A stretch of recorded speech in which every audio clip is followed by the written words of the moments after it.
Good morning. You are watching Praha TV Weekly News. My name is Marcela Tomčíková and we offer you the main headlines regarding Prague and Central Bohemian region. The Central Bohemia has approved an increase in the homogenization fund for repairs of regional roads after excavation work. This year, 75 million crowns are available, and new funding can also be provided for base layers and paved surfaces. Municipalities and their associations can apply for subsidies until September the 29th. The homogenization fund for the repair of regional roads after excavation work has allocated 75 million crowns for this year. The Central Bohemian Council approved the subsidy program during its session. The homogenization fund, worth 75 million crowns, is for municipalities and their associations aimed at assisting so that when a municipality constructs, for example, engineering networks in a regional road, this road can subsequently be fully repaired. This year, the region has expanded fund usage options compared to last year. The changes for the year 2025 are threefold. Firstly, there has been a change allowing us to pay for so-called the structural layers under the asphalt can now be funded. For this reason, the price that can be applied has increased to up to 4,000 crowns per square meter, whereas previously it was 1,200 crowns.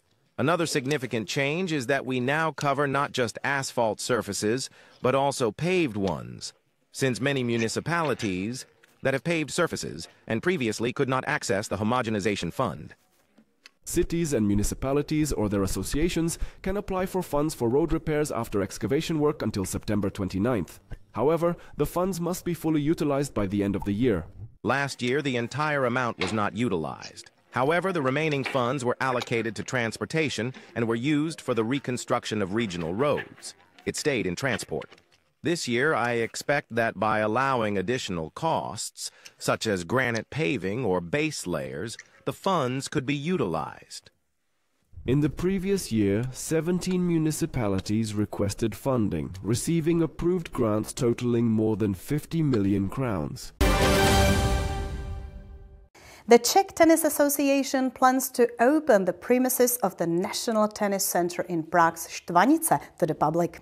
It's already investing millions of crowns in repairing facilities of the central court and is also preparing its extensive reconstruction. The first step towards greater connection with the public will be a concert by Janek Ledecký in Hradec Králové in Philharmonic in June. More details in the report. The Štvanice will become not only a sports center but also a cultural hub of the capital city.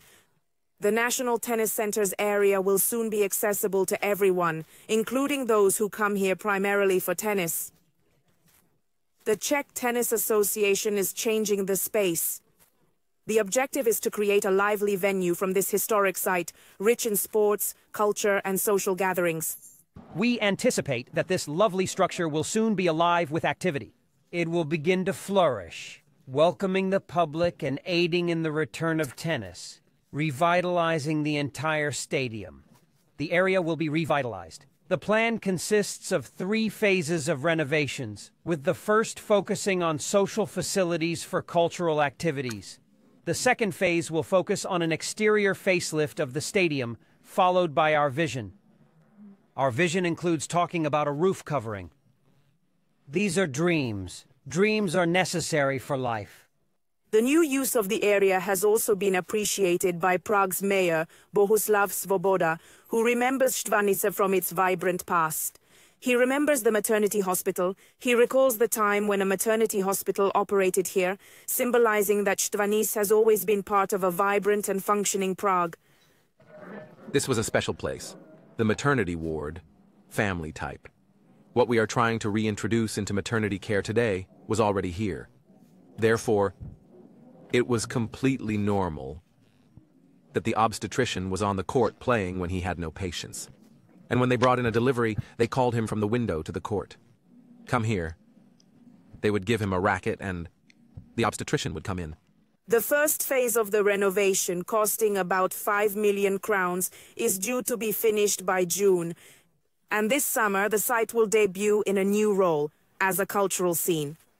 The first significant event will be a concert by Janko Ledecký, supported by the Hradec Králové Philharmonic. Music will fill a space where tennis balls usually sound. You are watching Praha TV Weekly News, and we offer you the main headlines. The City Hall of Prague has secured funding for the repair of Prager's blocks. The Ministry of the Environment has granted a subsidy of approximately 320 million CZK for the reconstruction of the headquarters of the City Institute of Planning and Development located at the Amazi complex. This was reported by Mayor Bohuslav Svoboda. The buildings from the 1970s are in a state of disrepair. The renovation of Prager's blocks is ready, but due to high costs, the city has been addressing funding issues in recent years. Martin Kubelka has officially ended his tenure as the head of Prague City Hall. He has accepted his dismissal, and it has now taken effect. The position is temporarily held by Tomáš Havel, the deputy director of the office, until a new director is appointed. This was reported by Mayor Bohuslav Svoboda. The reason for Kubelka's dismissal lies in scandals concerning large bonuses paid to a former assistant and the problematic allocation of parking permits. Yuri Pospisil will step down as the Councillor for Culture, Tourism, and Heritage Protection in Prague starting in May. He will also leave his position as Deputy Mayor. Pospisil is resigning for personal reasons, as he wishes to devote more time to his family. Tomáš Slejbihoudek, the City Councillor and Councillor for Transport in Prague 8, will succeed him as the Councillor representing Top 09. Michael Hroza, the Councillor for Infrastructure, will become the new Deputy Mayor. Pospisil plans to resign on April 24 during the Prague City Council meeting, after which he will remain a regular city councillor. The city of Prague joined the World Health Day celebrations for the first time. On Monday, April 7, from 10 a.m. to 4 p.m., interested individuals were invited to visit the new town hall building at Mariánsk na Městě. A diverse program took place there, offering useful information for those who wanted to take care of their health. The program included expert lectures, vision screenings, physical diagnostics, and much more. And now some inspiration. In case you are interested in all the beauties of Prague, literally, then certainly go to the Jindřišská Tower.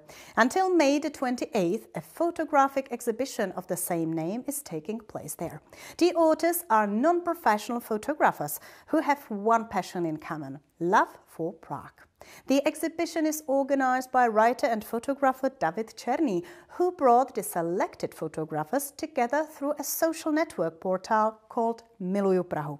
On the photographs you can see our capital city from many different angles: mysterious, autumn, black and white, and archival Prague.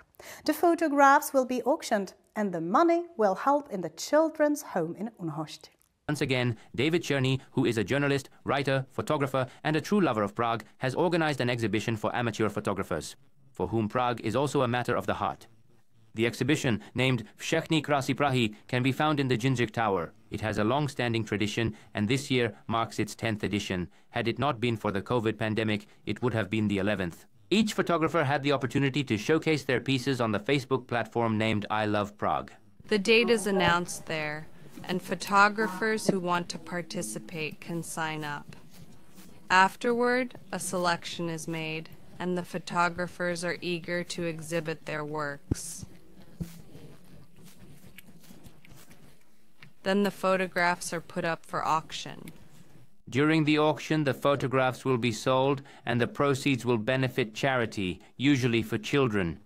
This year, the funds will go to a children's home in Unhošť, with which the Jindřich Tower has collaborated for several years.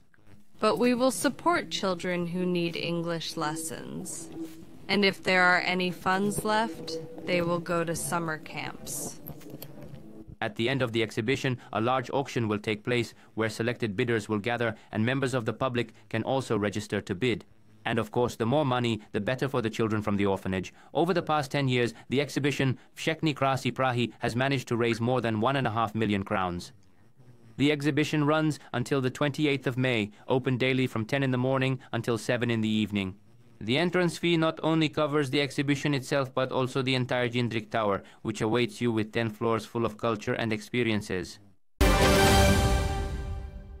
The Czech Republic has ranked 7th best EU country for young adults. The reason is a combination of low unemployment, affordable living and high happiness levels. The labor market is expanding and strong educational opportunities lure the younger generation, which is looking to build a successful future. Student reports created as a part of the project Stories of Our Neighbors were presented in Příbram. 6 teams of students from different schools brought stories of eyewitnesses, which they themselves found, interviewed and processed into radio, video and animated outputs. The Postbellum project connects generations and develops the media and civic skills of young people. 6 teams, 6 tales and many hours of effort. In the framework of the Stories of Our Neighbors project, children selected a local elder, conducted an interview and produced a media piece based on their recollections. The results were shared at a public presentation in Příbram. This is our 7th visit to Příbram, and I think this was one of the best. I'm glad we're now showing the kids reports, which we didn't do before, allowing us to present a wide array of what we offer. We had radio, reports, videos, and animations. This project operates nationwide and involves thousands of children each year. The Stories of Our Neighbors project is large, involving about 2,000 children every year nationwide. Right now, around 40 similar events are being held across the country. This project has existed for 11 years, and we anticipate it will continue to grow in the future. The Central Bohemian region supports this project, recognizing the value of connecting generations for education and society. The Central Bohemian region offers financial backing for various possible activities associated with the Stories of Our Neighbors project. We have already had discussions and essentially approved a grant of $1 million. Plus, we added another $600,000 to the budget. There are a number of activities, and it's not just about supporting the Stories of Our Neighbors project, but also various outdoor exhibitions or recording the stories of witnesses and similar activities. I was incredibly happy. It's wonderful that they are learning to get to know each other. The young are the oldest generation, and it was evident. Everyone enjoyed it, and the results were fantastic. The witnesses themselves did not hide their emotions. For some, it was the first opportunity to share their life stories with the younger generation. When it concluded, I had tears in my eyes, seeing how the youth embraced the idea somewhat. About memories from the past years and the years before that, because that was actually the post-war period until 1989, and it's really nice. I want the youth to remember that even though every performance today is a bit of a play, I think some really show interest. They are genuinely curious about everything. Even if it's old, it's from another era. I try to understand both young and old, even if they are different worlds. The tales of our neighbors illustrate that it is meaningful to listen and keep memories alive. This is true not only for those who lived through them, but also for those who are just beginning to discover them. And that is all for this edition. Stay tuned and stay curious. We are happy to be in touch with you either through social networks or on our website prahatv.eu. Keep safe and see you next week.